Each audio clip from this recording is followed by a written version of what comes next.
다음 주일이 종교개혁 기념 500주년이 되는 주일입니다. 500주년 굉장히 오래됐죠. 500주년이 되었는데, 그래서 오늘도 우리가 종교개혁에 대해서 좀 생각을 해보려고 합니다. 종교개혁자들의 그 주장과 그들의 그 선언한 그 선포의 내용을 보면은 인간이 어떻게 하나님 앞에서 의롭다함을 받을 수 있느냐, 거기에 관한 겁니다. 사실 그것이 어떻게 보면 복음이죠. 복음.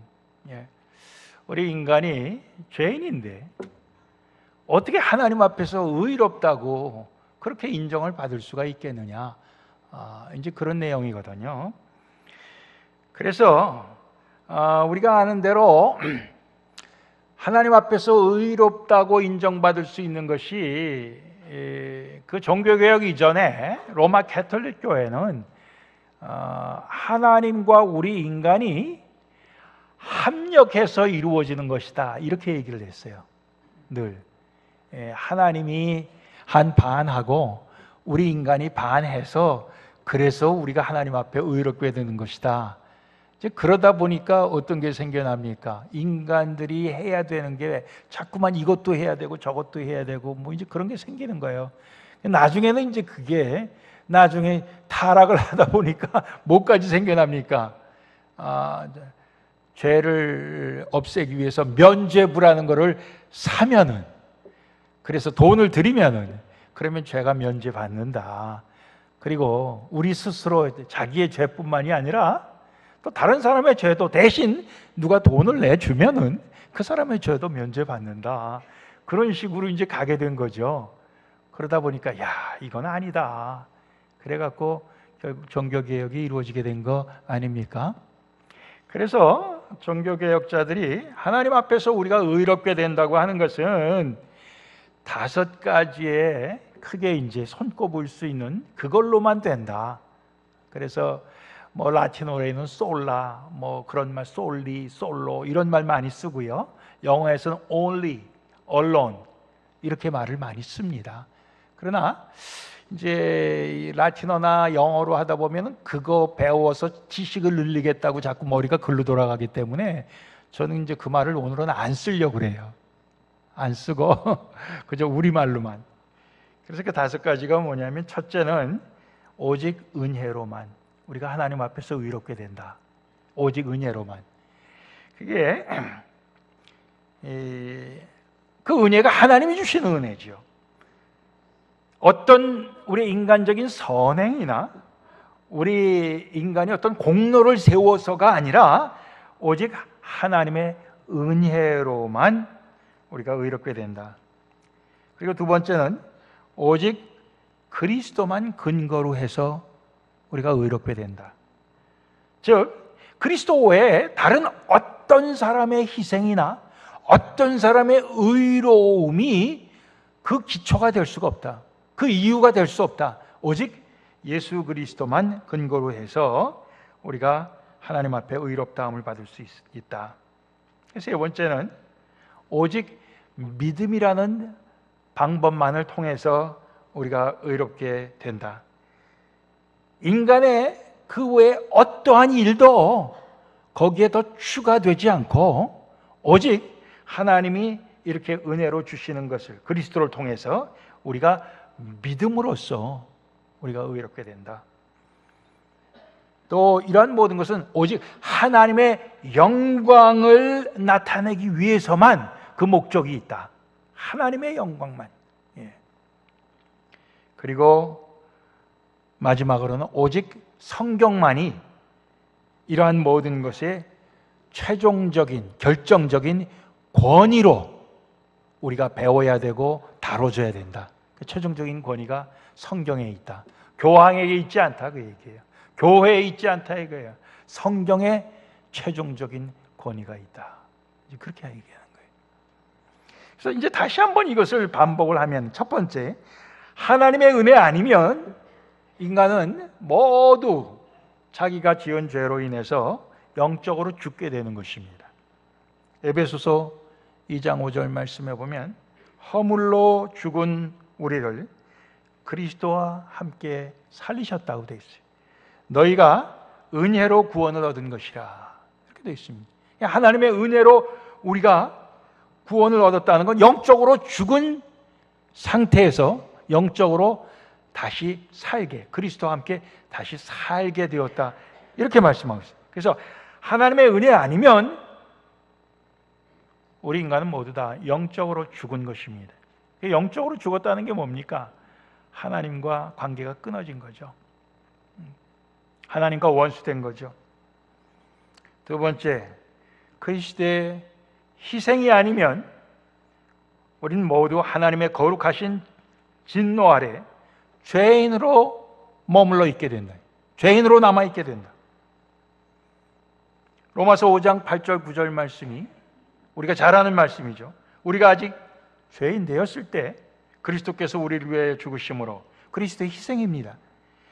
하나님께서 우리에 대한 자기의 사랑을 확증하셨느니라. 그러면 이제 우리가 그 피를 인하여, 그리스도의 희생의 피를 인하여 의롭다 하심을 얻었은즉 더욱 그로 말미암아 진노하심에서, 하나님의 그 진노 속에서 구원을 얻을 것이다, 이렇게 되어 있습니다. 즉 그리스도의 희생이 아니었다면 우리는 계속해서 하나님의 정의롭고 하나님의 그 거룩하신 진노의 심판 아래 우리는 계속 있게 되는 것입니다. 그러나 그리스도의 희생이 우리를 거기서 구원한 거죠. 세 번째, 하나님이 우리에게 은혜로 주신 믿음이 아니면은 우리는 결코 구원받을 수 없다 하는 것입니다. 에베소서 2장 8절 말씀, 우리가 잘 아는 말씀입니다. 너희가 그 은혜를 인하여 믿음으로 말미암아 구원을 얻었나니 이것이 너희에게서 난 것이 아니요 하나님의 선물이라 그랬습니다. 즉 우리가 하나님의 은혜를 믿고 그 은혜가 그리스도의 희생을 통해서 우리에게 주어졌고, 그리고 그것을 우리가 믿게 되는 것은 하나님이 우리에게 주신 선물이라는 거예요. 은혜라는 것입니다.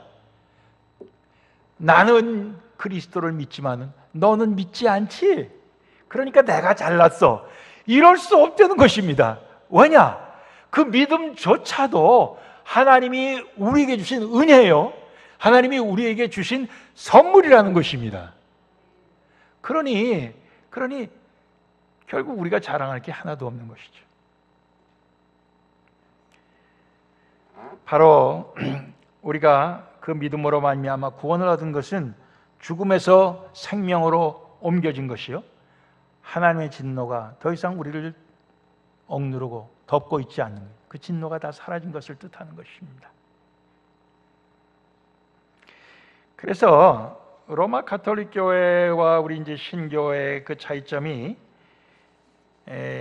로마 가톨릭 교회가 그렇게 하나님과 인간의 어떤 협동으로 우리가 의롭게 된다는 것, 구원받는다는 걸 자꾸 얘기하는데, 우리는 그게 아니에요. 오직 전적으로 하나님의 은혜로 된 것이요, 오직 전적으로 그리스도의 희생으로만 된 것이요, 전적으로 하나님이 우리에게 선물로 주신 그 믿음으로만 된 것이다. 그러니까 결국 그 다음에는 나오는 것이 전적으로 그 모든 자랑, 그 모든 영광은 하나님께만 돌려야 된다, 그렇게 되는 것입니다. 우리가 자랑할 것이 하나도 없다는 거예요. 그래서 네 번째는 결국 이런 모든 것은 오직 하나님께만, 궁극적으로 하나님께만 영광을 드리게 한다는 것입니다. 영국에서 일찍이 우리 목사님, 장로님들이 모여갖고 오랫동안 만든 웨스트민스터 소요리 문답이 있어요. 신앙의 우리 그 핵심적인 내용들을 갖다가 문답 형식으로 만든 겁니다. 그 제일 첫 번째 질문이 인간의 제일 첫째 되는 삶의 목적이 뭐냐 하는 질문입니다. 거기에 대해서 대답은 바로 우리 인간의 제일 첫째 되는 목적은 하나님을 영화롭게 하는 것과 영원토록 그를, 즉 하나님을 즐거워하는 것이다, 이렇게 되어 있습니다. 영어로 이 앞에 나와요. 근데 저는 이것이 인간의 그 목적에, 하나님의 그 창조 목적에 제일 첫 번째 되는 것이라고 얘기했는데, 그렇게 생각했는데 답이 두 개로 생각했어요. 하나님을 영화롭게 하는 것과 영원토록 그 하나님을 즐거워하는 것이다. 그런데 잘 보면요, 이게 본래 영문으로 만들어졌어요. 거기에 man's chief end, 인간의 첫 번째 되는 목적은 하고 단수로 되어 있습니다. is. 그래서 두 개가 아니에요. 하나님을 영화롭게 하는 것 하나, 또 하나는 하나님을 영원토록 즐거워하는 것 하나, 이렇게 두 개로 얘기한 게 아니라는 것이, 하나님을 영화롭게 하는 것과 하나님을 영원토록 우리가 즐거워하는 것, 그것이 하나라는 것입니다. 하나. 그래서 오늘 우리가 이런 웨스트민스터 서열의 문답을 통해서 알 수 있고, 또 빌립보서 1장 20절 21절에 사도 바울이 옥중에서도 그런 고백을 하는 걸 통해서도 알 수 있어요. 나의 간절한 기대와 소망을 따라 아무 일에든지 부끄럽지 아니하고 오직 전과 같이 이제도 온전히 담대해서 살든지 죽든지 내 몸에서 그리스도가 존귀히 되게 하려, 그리스도가 높임을 받고 영광 받기를 내가 원하는 건데, 이것은 내게 사는 것이 그리스도니 죽는 것도 유익함이니라, 이렇게 얘기하고 있습니다. 바울도 그랬고, 수많은 순교자들도 그랬고, 종교 개혁자들 중에도 수많은 사람들이 순교를 당했습니다. 목매어 달 죽인 사람도 있고, 화형을 산채로 불질러 갖고 죽임을 당한 사람도 있고, 그렇게 했으면서도 그것을 그들이 기쁨으로 당한 것은 바로 하나님을 영원토록 즐거워하는 그들의 그 모든 삶이 죽음까지도 자기들에겐 유익이다 생각하면서 그들은 하나님을 영화롭게 했다는 것입니다. 하나님을 영화롭게 했다. 시편 16편 11절에도 주께서 생명의 길로 내게 보이시리니 주의 앞에는 기쁨이 충만하고 주의 우편에는 영원한 즐거움이 있나이다. 생명의 길로 내게 보이시는 주님 앞에서 우리는 기쁨도 충만하고 영원한 즐거움이 있다고 말씀하시는 것입니다. 사실 우리 이 땅의 삶 속에서 우리의 인간적인 기쁨과 즐거움, 행복을 우리가 추구하지만은 그것이 우리가 영원한 것이 어디 있습니까? 오직 주님 주시는 것이 영원한 것이에요. 근데 그것이 결국은 주님을 영화롭게 하는 것과 이게 통하는 것입니다. 주님을 영화롭게 하는 것이 결국 우리에게 참된 만족이 되고 참된 우리의 기쁨이 되고 그것이 영원한 즐거움이 된다고 말씀하십니다. 그래서 결국 오직 하나님께만 영광을 돌린다. 하나님으로 우리는 영원한 기쁨과 즐거움, 만족을 삼는다. 이제 이것이 정교 개혁자들의 선언이었던 것입니다. 마지막으로 오늘 우리가 읽은 본문 말씀으로 돌아가서 이제 주기도문이 시작되는 부분인데요. 그 앞에 나오는 내용은 너희가 기도할 때 외식하는 자와 같이 되지 말라. 외식하는 자들은 사람에게 보이기 위해서 사람들이 많이 모인 회당이나 교회나 그렇지 않으면은 이 골목, 길거리, 큰 길거리에 그런 골목에서 사람들 많이 왕래하는 데서 거기에서 기도하는 것을 좋아한다. 왜? 사람들에게 보이려고, 사람들에게 자랑하려고. 사람들에게 자랑하려고 하는 그것이 뭡니까? 결국 사람들에게 자기를 영광스럽게 나타내려고, 그런 뜻 아니겠어요? 그런데 너희는 그렇게 기도하지 말고 너희는 이렇게 기도해라 하면서 하늘에 계신 우리 아버지요, 이름이 거룩히 여김을 받으시오며, 이렇게 기도하려는 거예요. 사실 기도의 첫 번째, 주님 가르쳐준 기도의 첫 번째 강구가 하나님 아버지의 이름이 항상 거룩히 여기심을 받으시오며 거룩하게 되기를 제가 그렇게 기도합니다.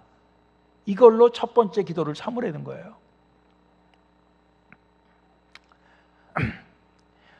물론 이 거룩히 여기심을 받으시라는 것은 거룩함이라고는 구별됐다는 거예요. 세상의 어떤 이름보다도 하나님의 이름이 구별이 돼서 높임을 받고 존경을 받고 명예로움을 받고 영광을 받아야 된다는 말씀이에요. 하나님이 가장 높임을 받아야 된다 이거예요. 그러니까 하나님이 가장 높임을 받으시오며 하나님이 가장 영광을 받으시오며 이렇게 기도하려는 거예요. 이렇게 기도할 때 왜 예수님께서 그렇게 기도하라고 하셨을까 할 때 결국 하나님께서 가장 원하시는 것은 하나님의 이름이 거룩히 여김을 받는 것이고 하나님의 이름이 영광을 받는 것을 하나님이 제일 원하시는 것이라. 제일 기뻐하시는 것이다. 하나님이 세상을 창조하시고 다스리시고 섭리하시고 심지어는 그리스도를 통해서 우리를 구원하시고 한 이 모든 일들 통해서 결국 하나님은 하나님 자신을 드러내시는 것인데 그 하나님 자신의 어떤 것을 드러내시는 거냐? 그분의 거룩하심을 드러내시는 것이요, 그분의 영광을 드러내시는 것입니다. 그렇기 때문에 하나님께서 가장 원하시는 것이 뭐냐? 하나님의 이름이 영광 받으시는 것을 하나님이 제일 원하신다는 거예요. 그런데 우리 믿는 사람들에게 예수님께서 그렇게 기도하라고 하신 이유는 뭘까? 하나님이 그것을 제일 원하시고 그것을 최우선적으로 삼으신다면 우리도 그것을 최우선으로 삼아야 되지 않겠느냐? 그것을 우리의 모든 것보다도 첫 번째로 꼽아야 되지 않겠느냐? 그러니 너희의 모든 원하는 것보다도 하나님의 이름이 거룩히 여기심을 받고 하나님이 영광 받으시기를 기도합니다. 이 기도가 너에게 첫 번째가 될 때 결국 하나님이 원하시는 그 뜻과 우리 인간이 원하는 뜻이 하나가 되어서 하나님을 기쁘시게 해드릴 때 결국은 하나님께서는 우리에게 그 우리 기도대로 응답해 주실 때 하나님의 영광이 나타나는 것이니 하나님의 영광이 나타나면 하나님의 진노가 다 사라지고 우리의 죄인들이 의인으로 바뀌고 미움이 사랑으로 바뀌고 하는 하나님의 하시는 일들, 하나님의 그 능력, 그런 것이 우리 가운데서 계속해서 일어날 수밖에 없다는 것이에요. 그걸 우리에게 구하라는 것입니다. 기도하라는 것입니다. 물론 성경의 많은 부분에 하나님은 영광 받으시옵소서 우리가 기도문 아니라 하나님은 우리의 영광이십니다 선포하는 것도 있고 찬송도 있고 하나님이 영광받아 마땅합니다 하는 우리의 선언도 있단 말이에요. 그렇지만 오늘 말씀 속에서는 기도입니다. 기도라고 하는 건 뭐예요? 결국 우리가 그것을 간절히 사모한다는 거예요. 우리가 그렇게 되기를 바란다는 거예요. 그렇게 될 때 결국 우리의 가정에서나 우리 교회에서나 우리가 사는 이 세상 모든 속에서 하나님의 이름이 영광 받으시옵소서 그것을 우리는 간구합니다. 이렇게 기도하면서 살 때에 우리의 삶 속에 모든 인간적인 그런 참 그 소소한 모든 자랑이나 우리가 영광 받으려고 하는 그런 욕심이나 이런 모든 것이 다 사라지고 오직 하나님만 영광 받으시는 하나님의 그런 놀라우신 능력, 그 역사가 나타난 줄로 믿습니다. 이것이 어떻게 보면은 우리 믿는 사람들이 끝까지 우리가 주님과 일치하게 마음을 써야 되는, 계속해서 그것이 우리가 일치하지 않을 때마다 우리가 다시금 그 일치하도록 하는 그런 우리의 신앙의 개혁이 우리는 계속해서 일어나야 될 줄로 믿습니다. 오늘 우리 가운데 하나님의 이름이 영화롭지 못한 그런 우리의 삶의 영역이 있습니까? 그런 구석이 있습니까? 그 모든 것을 우리가 다 사로잡아 복종시켜서 하나님의 이름이 거룩해지기를 원하나이다. 하나님의 이름이 영화롭게 되기를 원하나이다. 그냥 우리의 마음속에 진정한 그 기도가 우리 모두에게 있어지기를 소원합니다. 기도하시겠습니다.